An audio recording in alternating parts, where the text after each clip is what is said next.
जय हिंद। वेलकम आपका हमारे online platform learning with aspirants पे। देखिए, आप अगर अभी तक हमारे सफ़र से नहीं जुड़े हैं तो हमारे इस चैनल को सब्सक्राइब करके जुड़ जाइए हमारे इस सफ़र से, जहां हम नए एग्ज़ाम के संबंधित अपडेट और सिलेबस पैटर्न वगैरह उसके साथ साथ रेगुलर ही आपके लिए क्लासेस अपडेट करवाते हैं सब्जेक्ट्स को कंप्लीट करने के लिए। अभी हमारा कोई पर्पज़ ये नहीं है कि हम किसी एक एग्ज़ाम के पीछे पड़े हों कि उस एग्ज़ाम को क्लियर करवाने के लिए आपके हम सब्जेक्ट्स को क्लियर करा रहे हैं, जो कि आपको हमारी वीडियो के जो चैनल है उसके प्लेलिस्ट में जाके देख लीजिए। वो हम सब्जेक्ट के अकॉर्डिंग हम जो भी पढ़ा रहे हैं वो सब्जेक्ट में इतना डीपली पढ़ा रहे हैं, कितना मतलब आपको यूपीएससी लेवल तक का पढ़ा रहे हैं। ठीक है, तो हम सब्जेक्ट्स को क्लियर करवा रहे हैं अभी, और आप अभी तक हमारे साथ जुड़ जाइए और जल्दी से जल्दी हमारे चैनल को सब्सक्राइब कर दीजिए। ठीक है, उसके बाद हम एग्ज़ाम के लिए आपके लिए वीडियो बनाएंगे, ताकि हम जैसे टारगेट लेके चलेंगे कि इतने टाइम में आपकी एग्ज़ाम क्लियर करवानी है, तो उस हिसाब से हम हर सब्जेक्ट के लिए तैयारी अगर आप हमारा साथ दोगे तो हम आपके साथ खड़े रहेंगे हर बार। तो अभी हम बात कर रहे हैं बहुत अच्छे एक एग्ज़ाम के समय जो आने वाली है। ठीक है, कुछ चले देखिए, मैं बताता हूँ आपको CET 2023-24 की CET 2023-24 अब जिनको CET का कुछ भी नहीं पता, मैं बता देता हूँ क्या है।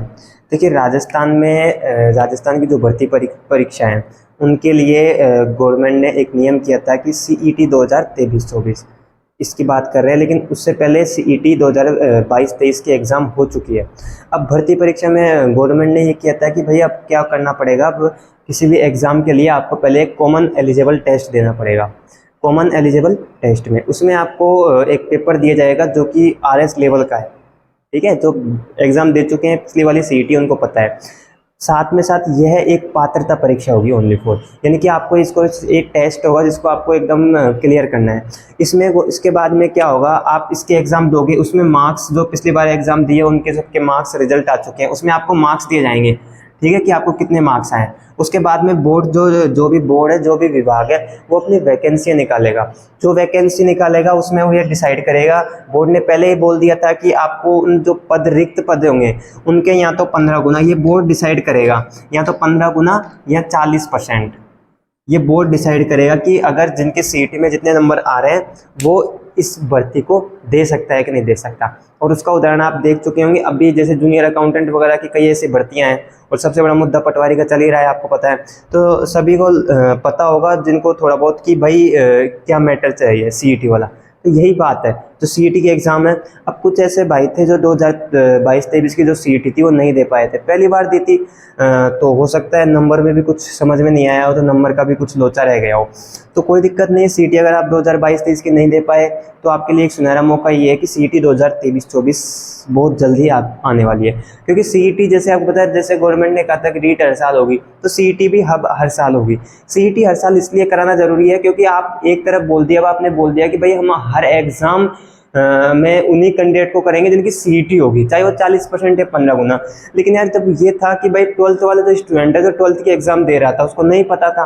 ठीक है, और अगर पता भी था तो वो 12th में था इसलिए एग्जाम नहीं दे पाया। इस बार वो 12th में और ग्रेजुएशन वाला स्टूडेंट था, उसकी ग्रेजुएशन अब कंप्लीट हुई है। तो हर साल जैसे जैसे बच्चे 12th के बाद में 12th पास करके ग्रेजुएशन में कदम रखते हैं और ग्रेजुएशन क्लियर करते हैं, तो हर साल बच्चों के लिए यह मौका होना चाहिए कि भाई वो CET की एग्ज़ाम दे सके और CET की एग्ज़ाम देकर आने वाली भर्ती परीक्षाओं में शामिल हो सके।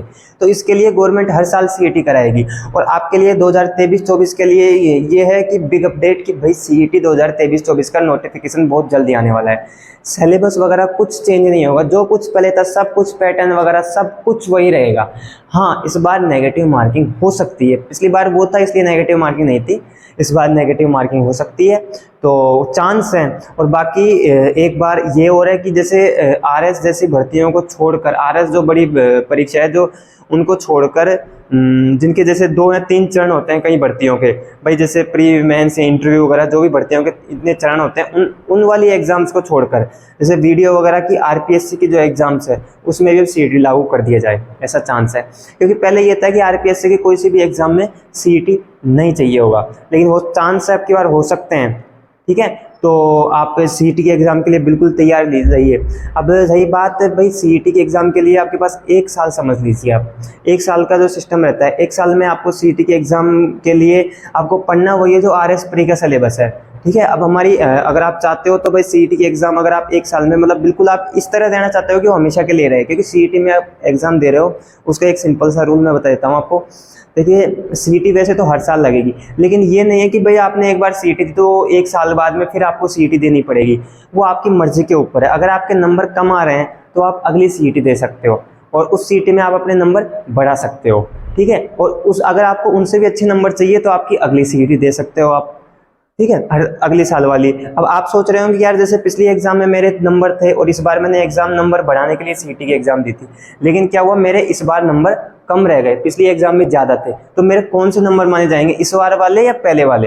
तो ऐसा है कि जो आपके जिस एग्जाम में सबसे ज़्यादा नंबर आए ना जिस साल, वही माने जाएंगे। उसके बाद आपने चाहे कितनी भी एग्जाम दे लियो, अब 2 साल बाद में 2 साल तक लगातार दिया आपने, कम ज़्यादा होते रहे, तीसरी साल में आप मान लीजिए कि नंबर आपके सबसे ज़्यादा आ गए, तो आपकी जो तीसरी साल वाली एग्जाम है ना वही मानी जाएगी लाइफ टाइम। उसके बाद में आपने अगर नहीं दोगे तो, ठीक है। तो ये अच्छा मौका है सीईटी के लिए, आप सीईटी दे लीजिए 23-24। और सीईटी 23-24 इसलिए ज़रूरी है, तैयारी इसलिए कीजिए क्योंकि आने वाली जो पटवारी की जो भर्ती थी, जो मैं पहले ही बोला था आपको सीईटी 2023-24 में होगी, वो भर्ती सीईटी 2023-24 में ही होगी। तो इसलिए आप सीईटी के लिए तैयार रहिए, बहुत जल्दी इसका नोटिफिकेशन आएगा। और आपको पता है 15 नवंबर से 15 जनवरी के बीच राजस्थान में कोई भी एग्ज़ाम नहीं लगेगी या फिर कोई नोटिफिकेशन नहीं आएगा एग्ज़ाम का। तो हो सकता है नवंबर से पहले ही सीईटी करा लिया जाए, या फिर हो सकता है पिछली बार की तरह थोड़ा आगे बढ़ा के, क्योंकि पिछली बार भी वो रीट वाला मैटर आया था, रीट की वजह से सीईटी आगे पीछे हुई थी, और इस बार भी वही मैटर रहेगा, रीट जो थर्ड ग्रेड की एग्जाम है उसकी वजह से सीईटी में आगे पीछे होगा। लेकिन ये कंफर्म है, आपको जुलाई अगस्त में आपको इसका नोटिफिकेशन मिल जाएगा।